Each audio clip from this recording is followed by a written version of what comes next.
And that's where I'd like to bring in the National Director of Priests for Life, our good friend, Father Frank Pavone. Great to see you, Father. Good to be back. Thank you. Hope you had a great Thanksgiving and a relaxing weekend. Thank you. I hope you did too. We did. All right, so this is good news, Father, but I assume for you it's not good enough. We're still looking at nearly 650,000 yearly abortions. Now, the Democrats, of course, took control of the House of Representatives. What is that going to mean for the pro-life movement and any related legislation?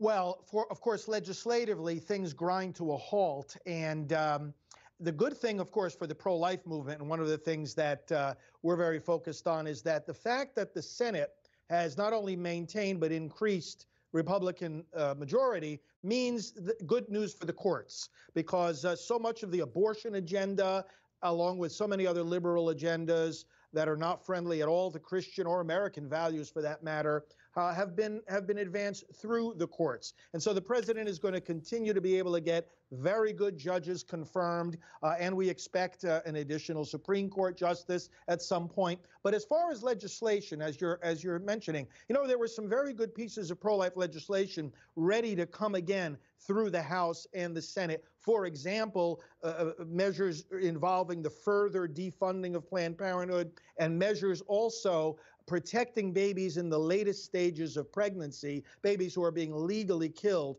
in the 6th, 7th, 8th, 9th months of pregnancy, healthy babies carried by healthy mothers. So the Democrats don't want anything to do with those kinds of protective laws. So that will grind to a halt. But what we will seek the opportunity to do, though, is to expose the extremism of the other side. And I think we can pretty much count on the fact that the Democrats leading the House will, again, as they so often do, overreach. They will overplay their hand. They will demonstrate their extremism. And if they spend all their time investigating instead of trying to legislate, well, I think the American people are going to say, hey, this is not why we put you into office. Do you think we'll see anything from the lame duck Republican House in the next month? Yes. Well, you know, the lame duck Republican session does have various opportunities to pass some legislation, and I hope that they're. I was at a meeting in Washington just before Thanksgiving, in which we talked about this with some of the leading lawmakers, and they do see some opportunities to try some legislative measures. But what we also have done, a number of other conservative and pro-life leaders and I have urged the Senate to work round the clock to confirm as many of the judges as possible who have already been nominated. And also, we have to keep in mind the executive appointments. A lot of the work of this administration is not getting done because a lot of the positions in the executive branch are still vacant. Right. And the president has nominated some excellent people to fill these positions, and the Democrats have been slowing things down in the Senate, even though they're in the minority, and they can slow things down. And so we're pressing that the Senate stay in session during this lame duck period of time and get all these nominees confirmed. That would be a tremendous step forward. I think legislatively there are also some things to be done, and I think they're going to work as hard as they can to do that. All righty. Well, the Reverend Franklin Graham was discussing politics, Father. He weighed in on his relationship with President Trump yesterday. He says the president is doing good work in support of Christianity. Let's listen to Graham. Now, people say, well, Franklin, how can you defend him when he's lived such a sordid life? I never said he was the best example of the Christian faith. He defends the faith, and I appreciate that very, very much. And one issue that certainly, Father, sides with conservative Christians is that the Trump administration is attempting to make it easier for employers to exclude birth control from health insurance benefits provided under the Affordable Care Act, of course also known as Obamacare. Instead, women denied contraceptive coverage by their employers would be eligible for the family planning program under Title X of the Public Health Service Act. So what would these changes mean practically, Father, with regards to birth control mandates? What do they mean to the average American? Well, people need to understand this does not in any way make birth control illegal. What this simply does, and we at Priests for Life were one of the key plaintiffs in a case that went all the way to the Supreme Court to defend our freedom to conduct our business affairs according to our faith. In other words, the Obama administration was trying to force us to violate our faith by providing these contraceptive and abortifacient drugs in our health insurance plans. The Trump administration helped us and many other employers by saying, no, you don't have to violate your faith. And that, by the way, is already the law. It's already the law that the government can't force a believer to choose between his beliefs and following the law. So the court and the Trump administration are simply enforcing existing law. They're also doing the same with regard to Title X. They're simply enforcing existing law that says that there needs to be a separation between the money that goes from the federal government to family planning and facilities that actually perform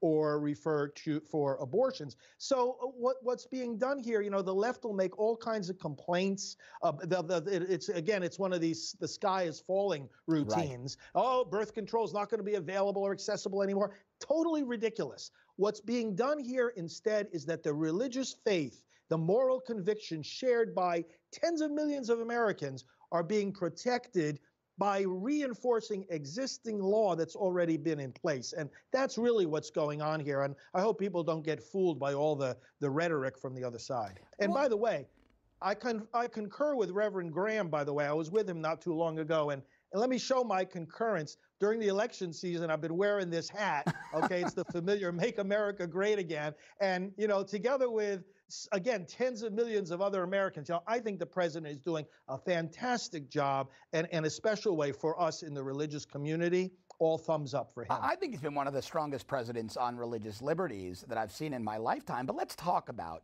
in about the minute and a half we have left, the hypocrisy of the left on religious liberties. And I want to talk to you about something the Department of HHS is doing. But really quickly, the left doesn't seem to care much about religious liberties for Christians, Catholics, etc., when it's an issue like abortion, the 10 Commandments being displayed.